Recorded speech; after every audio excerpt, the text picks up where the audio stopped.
झारखंड के पूर्व मुख्यमंत्री हेमंत सोरेन को ईडी की विशेष अदालत ने फिर 5 दिनों के लिए ईडी की रिमांड पर भेज दिया। बुधवार को ही उनकी रिमांड अवधि खत्म हो गई थी, जिसके बाद ईडी ने हेमंत सोरेन को ईडी कोर्ट में पेश किया। दिन के करीब 1:50 में हेमंत सोरेन को कड़ी सुरक्षा व्यवस्था के बीच कोर्ट लाया गया। इस दौरान काफी संख्या में हेमंत सोरेन के समर्थक कोर्ट परिसर में मौजूद थे। उनके आते ही हेमंत सोरेन जिंदाबाद के नारे लगने लगे। हेमंत सोरेन ने हाथ हिलाकर उनका अभिवादन भी स्वीकार किया। इधर ईडी की ओर से 7 दिनों की रिमांड मांगी गई थी। करीब 1 घंटे तक बहस हुई, जिसके बाद कोर्ट ने 5 दिनों की रिमांड पर हेमंत सोरेन को भेज दिया। वहीं ईडी की रिमांड के दौरान हेमंत सोरेन को किस हाल में रखा जा रहा है, ये महाधिवक्ता राजीव रंजन ने बताया। उनके अनुसार उन्हें ईडी ऑफिस में काफी तकलीफ हो रही है। रिमांड के दौरान बेसमेंट के कमरे में रखा जा रहा है। उन्होंने मीडिया को यह भी बताया कि उस कमरे में खिड़की भी नहीं है और सूरज की रोशनी भी नहीं मिलती। पाइप के माध्यम से कमरे में हवा पहुंचती है। देखिए अंधेरा हो गया मेरा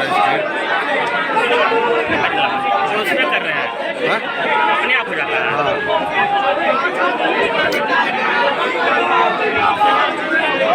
एनफोर्समेंट डायरेक्टरेट ने 7 डेज़ का रिमांड के लिए प्रे किया था, तो उनको 5 दिन का रिमांड मिला है। हमारे वेहमेंटली ऑब्जेक्शन के बावजूद भी हमने ये कहा कि उनका रिमांड का कोई केस नहीं बनता है, क्योंकि ऑलरेडी वो 8 घंटे 20 तारीख और 24 तारीख को हमसे इन्वेस्टिगेशन कर चुके हैं इसी सिलसिले में।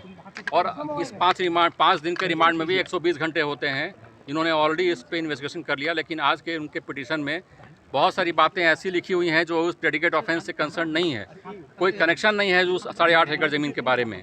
फिर भी वो जो डिफरेंट चैट्स हैं, जो पिछले दूसरे किसी अन्य लोगों के साथ चैट हैं, जो ज़मीन के कागज़ से कोई संबंध नहीं रखते हैं, उसका हवाला देते हुए उन्होंने फर्दर रिमांड के लिए प्रे किया था, जो हमारा समझना है कि बिल्कुल ही गलत है और ये रिमांड नहीं होना चाहिए था। लेकिन कोर्ट ने आदेश किया है, हम लोग इस पर देखते हैं, समझते हैं। ट्रांसफर पोस्टिंग की बात मामला सामने आया। ट्रांसफ़र पोस्टिंग का मैटर नहीं है, क्योंकि प्रेडिकेट ऑफेंस जो भानु प्रताप प्रसाद का जो केस है शेड्यूल्ड ऑफेंस का, वो सिर्फ ज़मीन के कागजात में हेरा फेरी के ही संबंधित है।